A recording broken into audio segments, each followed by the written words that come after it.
निगोद से निकलता है और फिर कैसे कैसे अनेक पुरुषार्थ करके सिद्ध भगवान बनता है। जीव जब तक संसार में रहता है, कर्मों के कारण ही वे भ्रमण करता है। उसके कर्म ही उसे अलग अलग गतियों में भ्रमण कराते हैं। फिर 4 घातियां और 4 अघातीय कर्मों का नाश कर वह मोक्ष को प्राप्त करता है।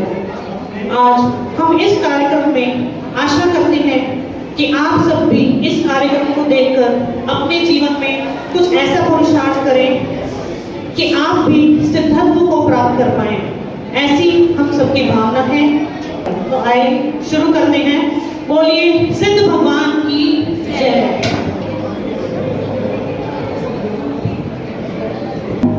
मुझमें ऊर्ध्वलोक, मध्यलोक और अधोलोक आते हैं। सारे जीव मुझमें ही जन्म मरण कर भव भ्रमण कर रहे हैं। आज मैं आपको निगोद से सिद्धालय में पाने जाने वाले जीवों के बारे में बताने जा रहा हूँ। तो चलिए शुरू करते हैं निगोद से सिद्धालय की यात्रा।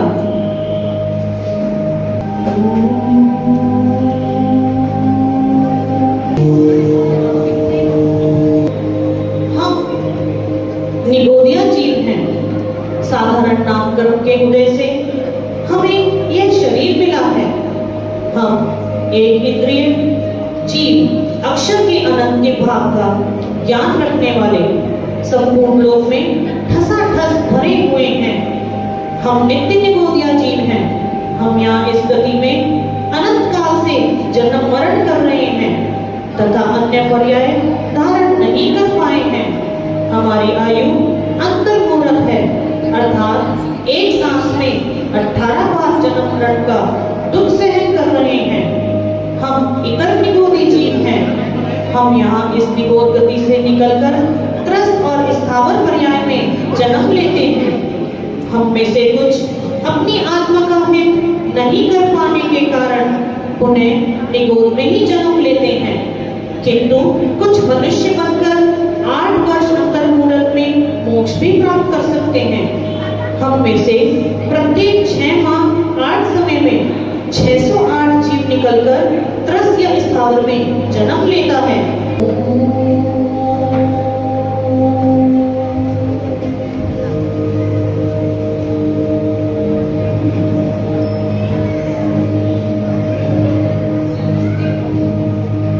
हम एक इंद्रिय स्थावर जीव हैं।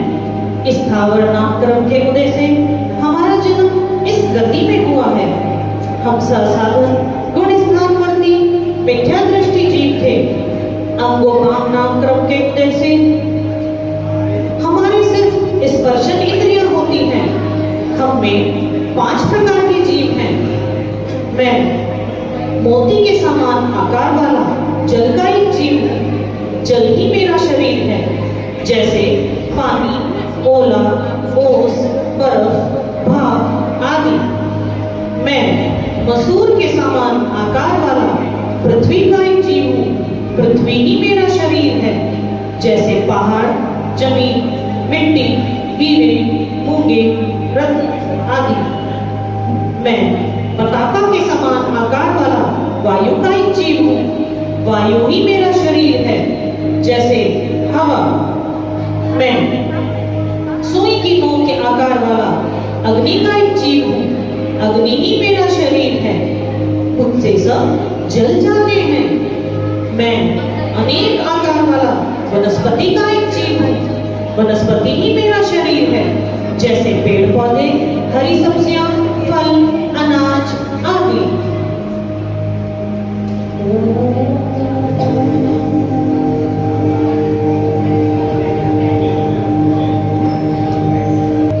हम त्रस्त गति के जीव हैं। त्रस्त नामक्रम के उदय से हमारा जन्म इस गति में हुआ है। थोड़े पुण्य उदय से स्पर्शन के साथ हमें अन्य इंद्रियां भी प्राप्त हुई हैं। मैं 2 इंद्रिय जीव हूँ। 2 इंद्रिय जाति नामक्रम के उदय से मेरा जन्म इस गति में हुआ है। मेरे स्पर्शन के साथ रसना इंद्रियां भी होती हैं, जो अर्धचंद्राकार या खुरपा के आकार की होती हैं। मैं तीन इंद्रिय जीव हूँ। त्रिइंद्रिय जाति नामकरण के उदय से मेरा जन्म इस जाति में हुआ है। मेरे स्पर्शन, रसना और घ्राण ये तीन इंद्रियां होती हैं। घ्राण इंद्रिय जिनका आकार पद्म के फूल के समान होता है। मैं चार इंद्रिय जीव हूँ। चौ इंद्रिय जाति नामकरण के उदय से मेरा जन्म इस गति में हुआ है। मेरे स्पर्श, रसना, घ्राण के साथ चक्षु इंद्रियां भी होती हैं, जिसका आकार मसूर के समान होता है।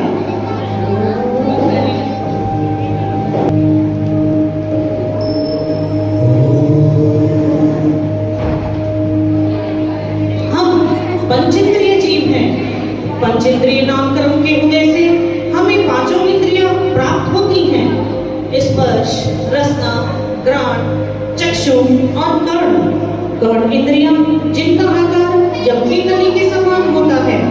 हम ऊर्ध्वलोक, मध्यलोक और अधोलोक में पाए जाते हैं।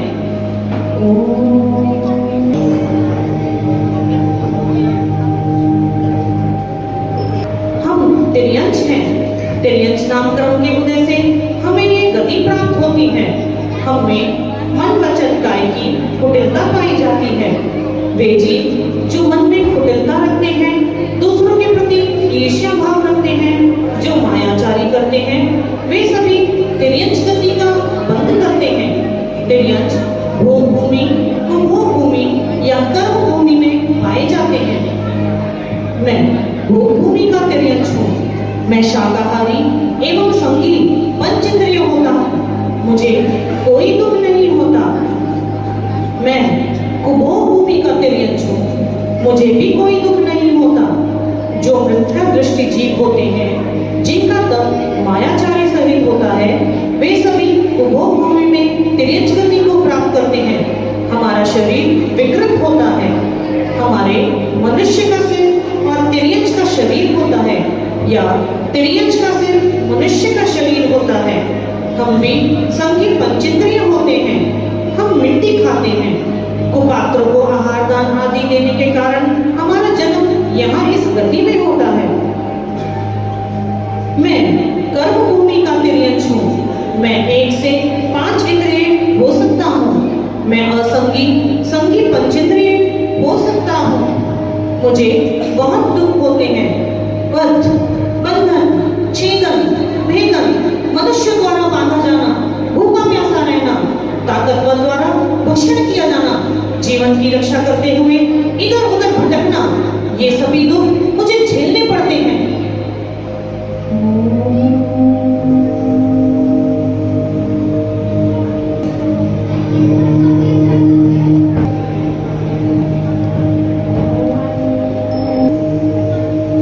हम 8 वृत्तियों से युक्त देव हैं।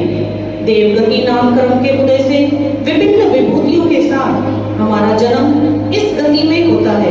हमें अमृत आहार होता है, किंतु मलमूत्र, पसीना, सप्त धातु नहीं होती। हमारे शरीर में नख, बाल या निगोदिया जीव नहीं पाए जाते। हमारी परछाई भी नहीं होती। हमें कोई रोग भी नहीं होता। मैं भवनवासी देव हूँ। मैं भवनों में रहता हूँ। मेरे मुकुटों पर अलग अलग चिन्ह होते हैं। मेरे अंत में कुमार लगता है, जैसे असुर कुमार, नाग कुमार, सुपर्ण कुमार आदि। असुर कुमार जाति के देव ये नारियों को लड़वाने में बहुत आनंद प्राप्त करते हैं। इन्हें नारियों को लड़वाने में अत्यधिक प्रसन्नता होती है। धर्मेंद्र पद्मावती भी नाग कुमार देव के अंतर्गत आते हैं। मैं व्यंतक देव हूँ। मैं यहाँ वहाँ विचरण करता रहता हूँ। मेरे 3 प्रकार के आवास हैं। भवन, चित्रा पृथ्वी के नीचे पाया जाने वाला आवास। दूसरा, द्वीप और समुद्र में। तीसरा, वृक्ष, पर्वत आदि पर। अन्य मतों में पेड़ पौधों पर जो पूजा पाठ की जाती है, वह मेरी ही की जाती है। हम में से कुछ लोगों को परेशान भी करते हैं, जिन्हें आप भूत, प्रेत, पिशाच आदि कहते हैं। मैं ज्योतिष देव हूँ। मैं ज्योतिर्मय होता हूँ। मेरे विमान कांतिमय होते हैं। मैं सूर्य, चंद्र, ग्रह, नक्षत्र, तारे आदि होता हूँ। हम भवनवासी, व्यंतर और ज्योतिष भवनत्रिक देव कहलाते हैं। वे जीव जो जिन्मत से विपरीत आचरण करते हैं, निदान पूर्वक तप, अग्नि, जल आदि में मरण कर अकाल निर्जरा सच्चरित्र को धारण करते हैं, वे सभी भवनत्रिक देवों में जन्म लेते हैं। मैं कम मान वाला, विमानों में रहने वाला वैमानिक देव हूँ। मैं कल्पों में निवास करता हूँ, अर्थात 16 स्वर्गों में, या कल्प आदि अर्थ है 16 स्वर्गों के ऊपर नवग्रविक, नव अनुदिश और 5 अनुत्तर में रहने वाला देव हूँ। मैं लोकांतिक देव, 5वें ब्रह्मलोक नामक स्वर्ग का देव। मैं एक भवावतारी हूँ। मैं अखंड ब्रह्मचारी होता हूँ, अतः मुझे देवर्षि भी कहते हैं। मैं मध्य लोक में केवल तीर्थंकर भगवान के वैराग्य की अनुमोदना के लिए आता हूँ, अन्य किसी कल्याणक में नहीं आता। मैं विषय रहित होता हूँ। मैं शुक्ल लेशा का धारी हुई हूँ। हम सभी देवों को शारीरिक तो नहीं अपितु मानसिक दुख होते हैं। दूसरों के वैभव को देखकर ईर्ष्या होना, दूसरों की देवियों को देखकर ईर्ष्या होना, माला मुरझाने पर मृत्यु का भय होना, ये सभी मानसिक दुख हमें परेशान करते रहते हैं।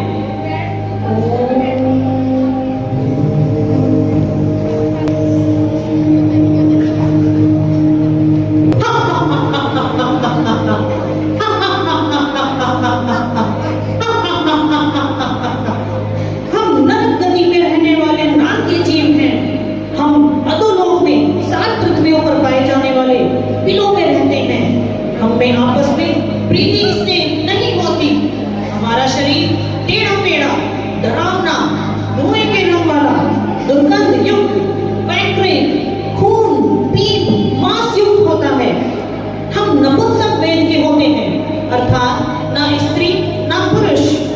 वे जीव जो अत्यधिक आरंभ परिग्रह का भाव रखते हैं, हिंसा आदि क्रूर कार्यों में निरंतर लगे रहते हैं, सप्त व्यस्तों में लिप्त, इंद्रिय विषयों में आसक्त, क्रूर वाणी का पालन करते हैं। मंदिर धन जो स्वयं के लिए रखते हैं, हिंसा का व्यवहार करते हैं, ऐसे जीव नरक गति का बंद करते हैं। हमारी अकाल मृत्यु नहीं होती। हमारा शरीर यदि काट भी दिया जाए तो पुनः पारे के समान जुड़ जाता है। हम सभी को यहाँ पर बहुत ही वेदना और बहुत दुख सहन करना पड़ता है। हमें इतनी भूख लगती है कि तीनों लोगों का अनाज हमारी भूख मिटा नहीं सकता। हमें इतनी प्यास लगती है कि सारे समुद्र का जल भी पी लें तो भी हमारी प्यास न बुझ सके, किंतु पीने के लिए एक बूंद भी जल नहीं मिलता। हम सेवर के वृक्षों से हमें उसकी पत्तों से लगातार काटा जाता है। अत्यंत गर्मी, अत्यंत सर्दी को सहन करना पड़ता है।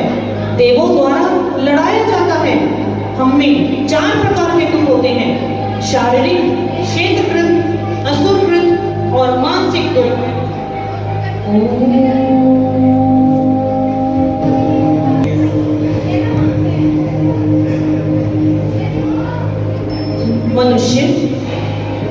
मनुष्य है हम। मनुष्य 2 प्रकार के होते हैं: मिथ्या दृष्टि और सम्यक दृष्टि। मिथ्या दृष्टि जो देव शास्त्र गुरु को नहीं मानते अपितु संसार में ही सुख मानते हैं, सांसारिक विषयों में लिप्त रहते हैं, सप्त व्यसनों को करते हुए पाप कषाय से युक्त होते हैं, जो आत्म कल्याण का चिंतन नहीं करते, अन्य मिथ्यात्व में, कुदेव, कुगुरु में लगे रहते हैं। ऐसे जीव अपनी आत्मा का कल्याण कभी नहीं कर पाते। वे अभव्य होते हैं। सम्यक दृष्टि जीव, वे जीव जो देव शास्त्र गुरु को ही परम मानते हैं, अतः वे निरंतर तप आदि कर आत्म कल्याण करने का प्रयास करते हैं। सामायिक, प्रतिक्रमण आदि निरंतर कार्य करते हुए कर्म निर्जरा करते रहते हैं। अंत समय समाधि लेकर या मुनि आर्य का दीक्षा व्रत लेकर अपनी आत्मा का कल्याण करते हैं तथा समय आने पर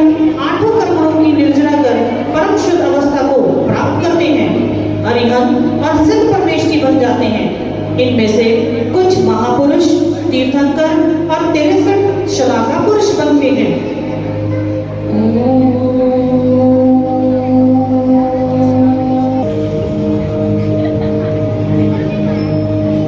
देखिए, निगोद से मनुष्य, मनुष्य से जैन और जैन से तप करते हुए मुनि, और मुनि ने 4 कर्मों का नाश किया। वे 4 कर्म ज्ञानावर्णीय, दर्शनावर्णीय, वेदनीय, मोहनीय, 4 भाग्य कर्मों का नाश किया। पहला ज्ञानावर्ण, ऐसे कर्म जो आत्मा के ज्ञान गुण को ढक दे। दर्शनावर्ण, ऐसे कर्म जो आत्मा के दर्शक गुण को ढक दे। मोहनीय, ऐसे कर्म जो आत्मा को अपने स्वरूप को भूलकर अन्य को समझने लगता है। अंतराय, जो दान लाभ आदि में विघ्न डालता है। ऐसे 4 भाग्य कर्मों का नाश कर आज वे अरिहंत भगवान हम अपनी आंखों से देख पा रहे हैं। इन्होंने 4 कर्मों का नाश कर मुनि से परम शुद्ध अवस्था को प्राप्त किया, अर्थात अरहंत अवस्था को प्राप्त किया। आज हम सब इतने भाग्यशाली हैं कि पंच परमेष्टि में सर्वश्रेष्ठ अरहंत परमेष्टि को अपनी आंखों से देख पा रहे हैं। बोलिए अरहंत परमेष्टि की। 2 गोरे 2 सांवले, 2 हरियन 2 लाल, 16 कंचन वर्ण है, तेमन तो नवगार। ऐसे इस काल के 24 तीर्थंकर लोक के अंत में सिद्ध शिला में विराजमान हैं, जो 5 वर्ण के हैं।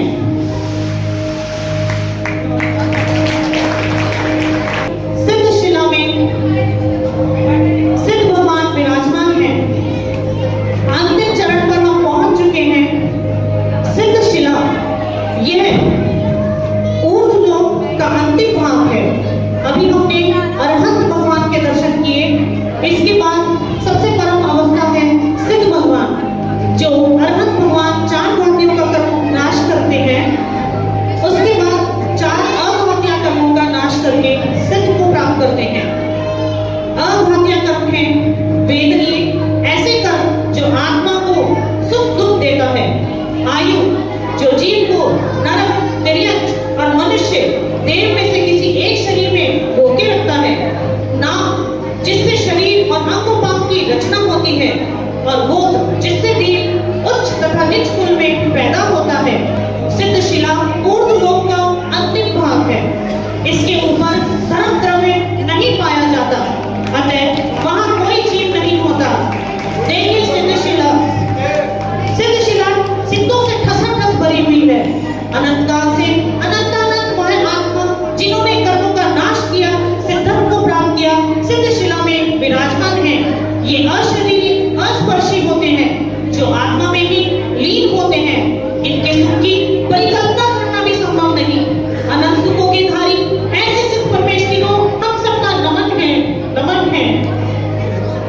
अतः हम भावना पाते हैं कि हम भी भव्य की बनकर सिद्ध शिला में सिद्धों के साथ कर्म नाश कर शुद्ध पवित्र अवस्था को पहुंच सके। बोलिए सिद्ध भगवान की, अरिहंत भगवान की, पंच परमेष्टि भगवान की। जो तालियों से बच्चों को स्वागत करेंगे, इतनी मेहनत की है बच्चों ने। और साथ में जो नाटिका की निर्देशिका है विराजमान स्मृति जयंती, उन्होंने बहुत, सभी बच्चों ने बहुत ही अच्छा कार्य किया है। अच्छा लग रहा है देख के कि हमारे बच्चों में इतनी क्वालिटी है, इतनी प्रतिभा है। सभी लिए एक बार फिर दोबारा से